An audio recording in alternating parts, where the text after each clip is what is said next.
Hello नमस्कार। आप लोग कैसे हैं? आई होप आप सभी अच्छे होंगे और स्वस्थ होंगे। तो आज के इस इम्पोर्टेंट वीडियो में क्लास 10th साइंस में बायोलॉजी के 5 इंपॉर्टेंट क्वेश्चन बताने वाला हूं जो बोर्ड एग्जाम 2024 की दृष्टि से बहुत ही इंपॉर्टेंट है। और बेटा ये क्वेश्चन 2 नंबर में या 3 नंबर में आपके परीक्षा में पूछे जाएंगे। ये अति लघुत्तरीय प्रश्न है। कौन है? अति लघुत्तरीय प्रश्न है जो बोर्ड एग्जाम 2024 की दृष्टि से बहुत इंपॉर्टेंट है। क्लास 10th साइंस के पेपर में अगर आप इन्हें पढ़ के जाते हैं तो गारंटी है इनमें से कोई ना कोई प्रश्न आपको परीक्षा में देखने को मिल सकता है। तो आइए देखते हैं जो हमारा पहला क्वेश्चन है वो क्या है। पहला क्वेश्चन है, हमारे अमाशय में अम्ल की क्या भूमिका है। जो हमारा अमाशय है उसमें अम्ल की क्या भूमिका है ये आपको बताना है। अमाशय जो है हमारा, उसमें जो अम्ल है, एसिड है, उसकी क्या भूमिका है ये बताना है। उत्तर आप लिखेंगे हमारे अमाशय में उपस्थित हाइड्रोक्लोरिक अम्ल। हमारे अमाशय, जो हमारा अमाशय है उसमें HCl हाइड्रोक्लोरिक अम्ल जो है वो उपस्थित रहता है।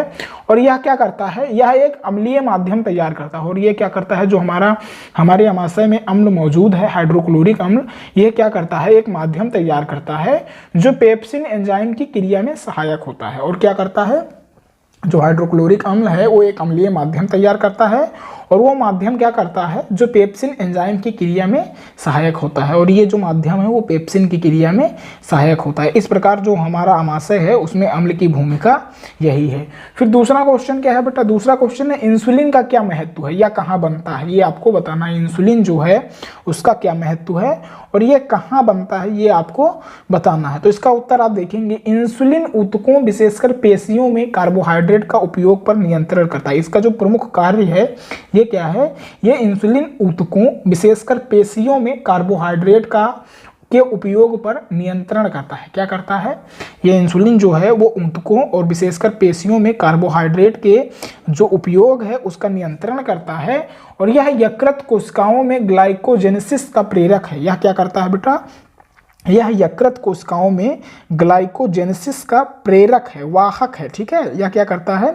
यह यकृत कोशिकाओं में ग्लाइकोजेनेसिस का प्रेरक है। और यह अग्नाशय की लैंगरहैंस की द्वीपिकाओं में बनता है। और यह कहाँ बनता है?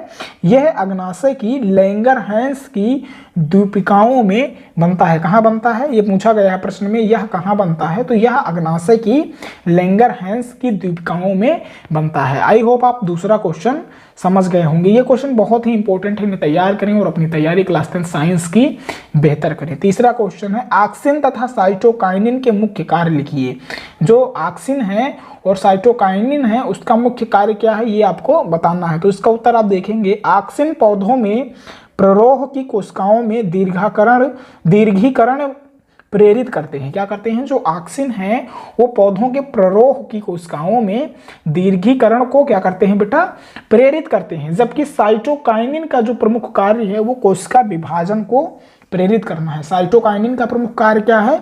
कोशिका विभाजन को प्रेरित करना है। जबकि ऑक्सिन का क्या कार्य है? ये ऑक्सिन पौधों में प्ररोह की कोशिकाओं में दीर्घीकरण प्रेरित करते हैं। ठीक है, तो अब आप समझ गए होंगे तीसरा क्वेश्चन, ऑक्सिन तथा साइटोकाइनिन के जो कार्य हैं। चौथा क्वेश्चन क्या है ये आप देखेंगे। चौथा क्वेश्चन है, मानव में वृषण के कार्य लिखिए। जो मानव में वृषण के कार्य हैं वो आपको बताना है। इसका उत्तर देखेंगे, नर में प्राथमिक जननांग अंडाकार आकृति का वृषण होता है। क्या होता है? जो नर है वो प्राथमिक जननांग अंडाकार जो आकृति का वृषण होता है।